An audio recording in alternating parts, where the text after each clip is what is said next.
Good evening and salutations, my GH fans. Okay, I think that most of us can agree with just how out of pocket Jocelyn was for coming at Trina, her involvement with being friends with Ava. And I am so glad that Trina brought up the fact that, you want to come at me for being friends with Ava. What about your friendship with Jason? Jason is my favorite character, but he is a career criminal, right? Their relationship is complicated. Just like her and Trina. Trina knows what Ava's done, right? But she tries to see the good in her, just like Jocelyn sees the good in Jason.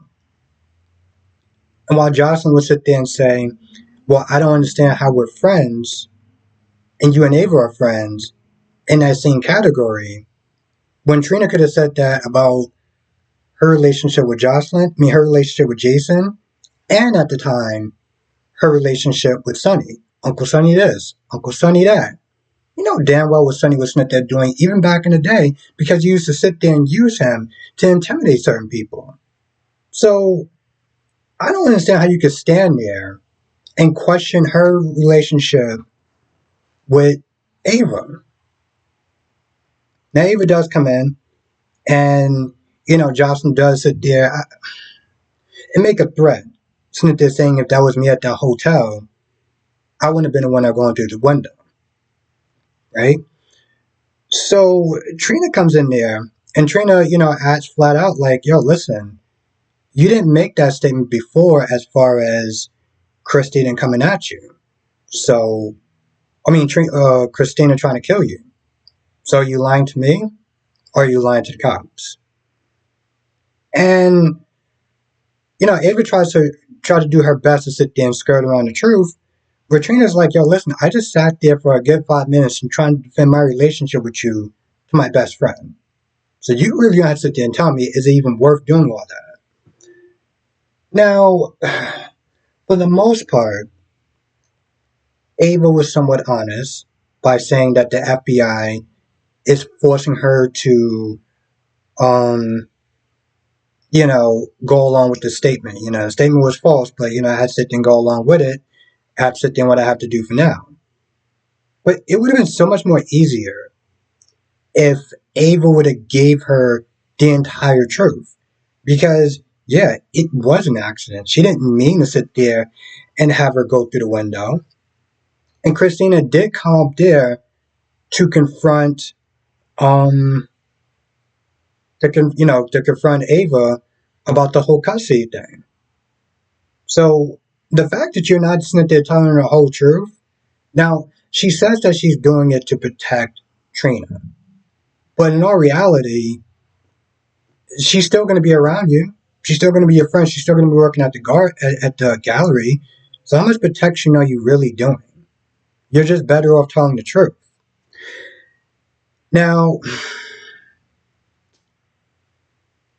okay. So Clemens, the pharmacist, is in the island somewhere, and Sonny's sitting there talking about using Anna as bait to get Valentine out. Jason doesn't like this idea, not just because he has a soft spot for Anna, but because that's too much heat if things go wrong between the cops, the FBI, John. He's like, I don't know if this is really worth it.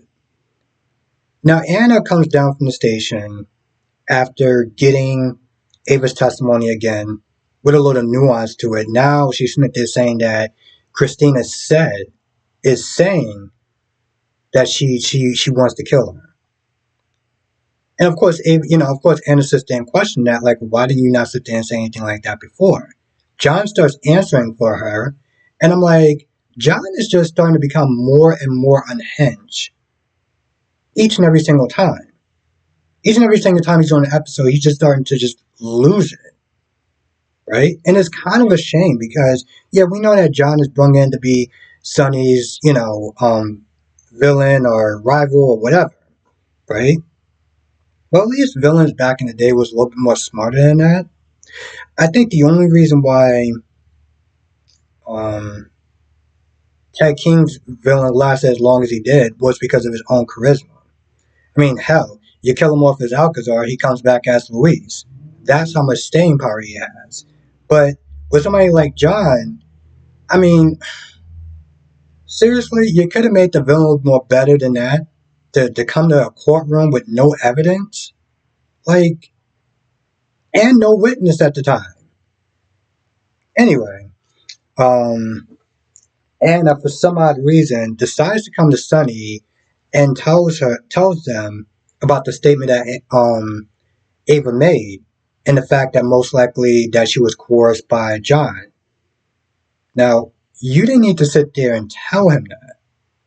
I don't understand. What was the point of Smith giving them a heads up about that?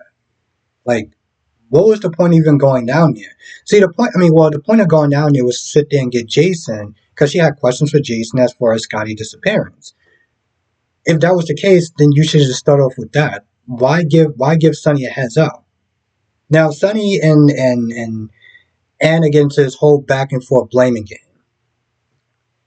Sonny blames Anna for Valentine's actions, and Anna blames Sonny for John going down this road, which is leading them to all this chaos.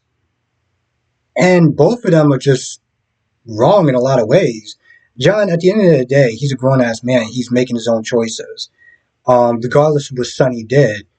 Because at the end of the day, you can't control what somebody does to you. You can only control how you respond to that.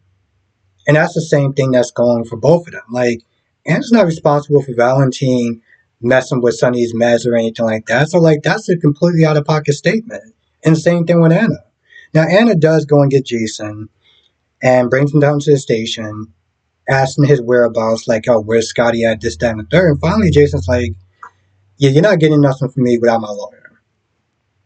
So then Anna decides, for some odd reason, to start telling Jason about, you don't have to follow Johnny's orders and you can do better for yourself, and, you can't sit there and keep this naive attitude like you were when you were younger. So she starts talking down to him. And Jason had enough, right? Jason reminds her, you're not exactly in a position to really be giving advice, talking down to people or anything about the life choices that they made when you have constantly compromised yourself from Valentine, on top of all your past mistakes of being a double agent and working for people like Faison. So you are the last person to be giving advice or reaming somebody out for their bad choices. And I'm so glad that Jason said that. I honestly tell you the truth, I wouldn't even expect him to. I think this was like, maybe if this was back in the day, he probably would just have said nothing, just walked out. This Jason is kind of tired of people coming at them sideways. Um, Now, while Alexis and Christina are at Alexis's place, Molly comes over. Molly tells Christina about them naming a baby. Christina is not happy about that. She's like, how could you sit there and do that without me being there? Well, it's pretty easy because at the end of the day, that was supposed to be their child. So they don't really need you to, decide on baby names. They really don't. Did she forget the original agreement that when that baby was born, that they were supposed to sit there and give Molly and TJ the baby? So they were going to name that child regardless. I don't really understand why you feel the need to sit there and get upset about something that you was never going to be a part of in the first place. If you notice that lately that she's been to saying my baby this and my baby that. And again, forgetting the fact that that was never going to be her child. Biologically, yes, but other than that, no. So they get into it back and forth. Alexis tries to calm down the situation. The unhinged John comes in and wants to then bring Christina down to the station for more questions. So Alexis is like, no, you can't just do that. She brings out the law and the facts and everything like that, but all the different reasons why you can't just show up and decide to do that. John tries to make it where it's like, listen, if you don't let me take her down to the station, I will make sure all three of y'all is going to miss this funeral. Now, for a hot minute, I thought that was going to sit there and work as a scare tactic because, they want to sit there and put this child to rest. They want to be there to do that. And it's like, if it's a little small thing or whatever, just answering some more questions. Okay, fine, whatever. Um, of course, I don't think that she would, Alexis, even if they were scared enough to not miss the funeral, I don't think that they would just let her go down there by herself without any sort of lawyer as far as representing her. But Alexis is like, no, listen, that's not going to happen. That's not going to work. And she pretty much kind of kicks him out. And it's just like, John, you didn't even really have a plan. Like, you're sitting there patting Ava on the back for doing your bidding. And Ava's like, okay, cool. So now I falsified a statement on top of everything else. Yeah, no, this is going great. Of course, John goes there to sit there and try to get leverage over Sonny. That doesn't work. I'm like, John, you're just making one mistake after the next. You are much better on just going back to DC and chilling out for a minute instead of just making these constant rash mistakes. Like, there's no Brady. Oh, I'm looking at the wrong notes. Hat Daddy, Stella, Jordan, and Curtis are there.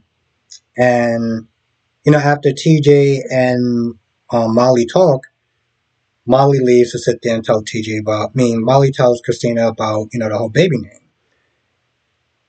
Nothing super important happens. That I can sit there and say it's worth talking about. You could just watch the scene for yourself. But TJ does tell the family the name that they're going to name the baby, which is Irene. It's a beautiful name, by the way. I felt like it was a little kind of dramatic about how he went about it. But other than that, it was just a nice name. It's good to sit there and see Hat Daddy again.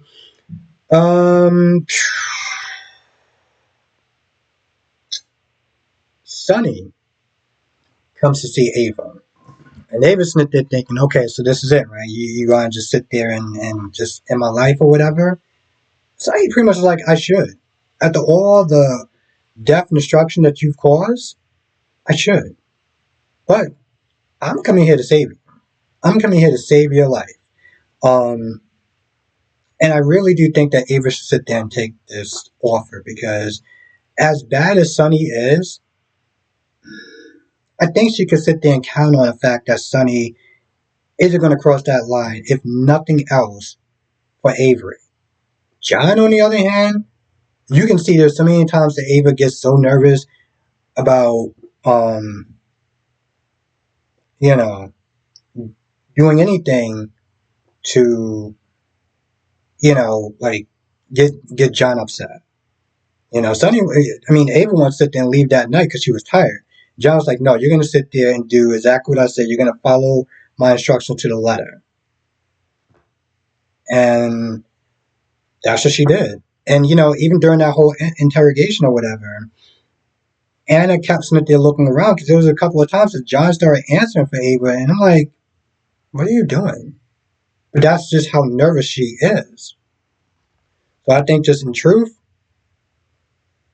she sit there and just throw down with Sonny. How she said with Nina, I think I made a mistake by, going along with John. And the question really is also, where's Scotty at? Jason says that he doesn't know where he's at. I don't know if he's telling the truth or not, but he's like, hey, listen, I don't know where Scotty's at. So yeah. Anyway, I feel like that's about it. I can't think of anything else that wound up happening. But if I missed anything, write it down in the comment section below. Let me know what your thoughts are about this episode. And if you want to go into a further discussion, I'll be doing a live stream tonight. 8 p.m. Eastern, 5 p.m. Pacific. I'll be sitting there talking about all the shows, General Hospital, Days of Our Lives, Born and Beautiful, and Young and the Restless. With that being said, I'm going to go. I'll see you in the next video.